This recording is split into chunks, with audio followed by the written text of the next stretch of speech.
Trump प्रशासन के सलाहकार पीटर नेवारो ने भारत पर रेसिस्ट कमेंट किया है, तो ये ना केवल अपने सोच जाहिर कर दी बल्कि यह भी दिखा दिया कि वाशिंगटन की नज़र में भारत को अभी भी बराबरी का साझेदार नहीं बल्कि जरूरत पड़ने पर इस्तेमाल होने वाला सहयोगी माना जाता है।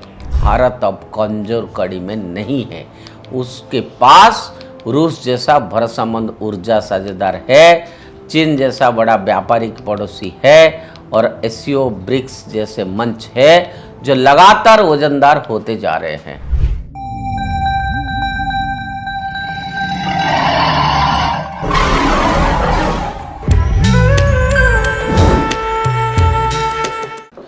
नमस्कार मित्रों, उदय इंडिया डिजिटल में आप सबका बहुत बहुत स्वागत है। मैं हूं दीपक कुमार रथ।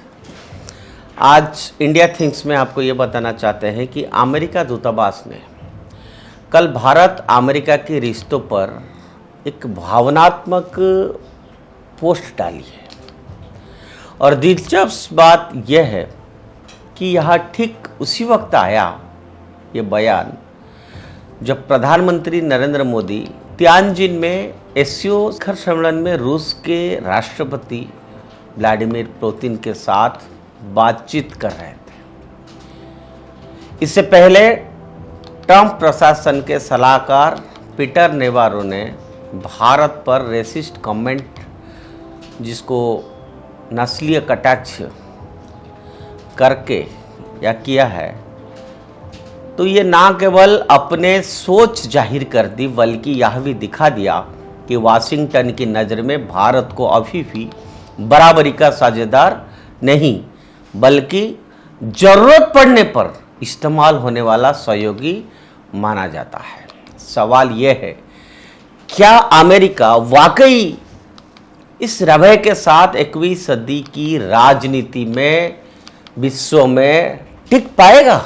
तियानजिन शिखर सम्मेलन शायद उस मोड़ के रूप में दर्ज होगा जब बहुध्रुवीय या मल्टीपोलर दुनिया का खाका ठोस रूप से लेने लगा। एससीओ और ब्रिक्स अब महज चर्चा मंच नहीं रह गई है, या ऐसे अल्टरनेटिव इंफ्रास्ट्रक्चर खड़े कर दिए हैं या खड़े हो रहे हैं जो वेस्टर्न सैंक्शंस और डॉलर बेस्ड जो ग्लोबल सिस्टम को चुनौती दे रहा है।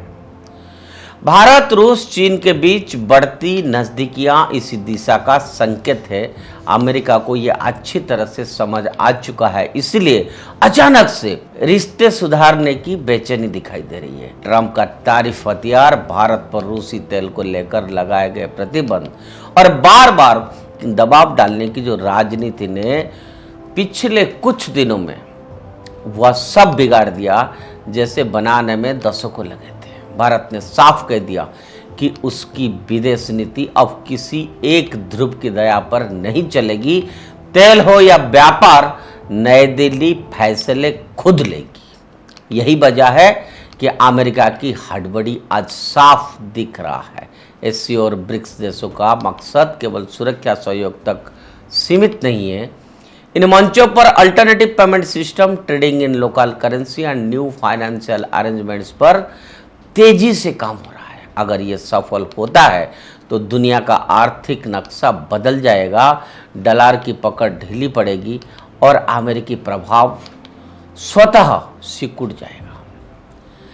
तियानजिन में शिखर सम्मेलन ने इस दिशा में गंभीर पहल का संकेत दिया। ऐसे माहौल में अमेरिका को आत्मचिंतन करना चाहिए। भारत अब कमजोर कड़ी में नहीं है, उसके पास रूस जैसा भरोसेमंद ऊर्जा साझेदार है, चीन जैसा बड़ा व्यापारिक पड़ोसी है और एससीओ ब्रिक्स जैसे मंच है जो लगातार वजनदार होते जा रहे हैं। अमेरिका चाहे जितने सोशल मीडिया पोस्ट डाल ले या ऐसे रस्मी बयान जारी कर दे, सच्चाई यह है कि भारत अब दबाव की राजनीति को बर्दाश्त कतई नहीं करेगा।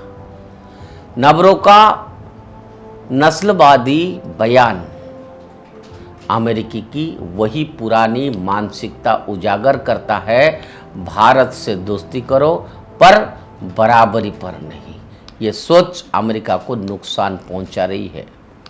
नई दिल्ली अब मजबूरी में वाशिंगटन की ओर नहीं देखती। तियानजिन में जो तस्वीर उभरी वो बताती है कि भारत के पास विकल्प है और वह उसका इस्तेमाल करने से नहीं हिचकेगा।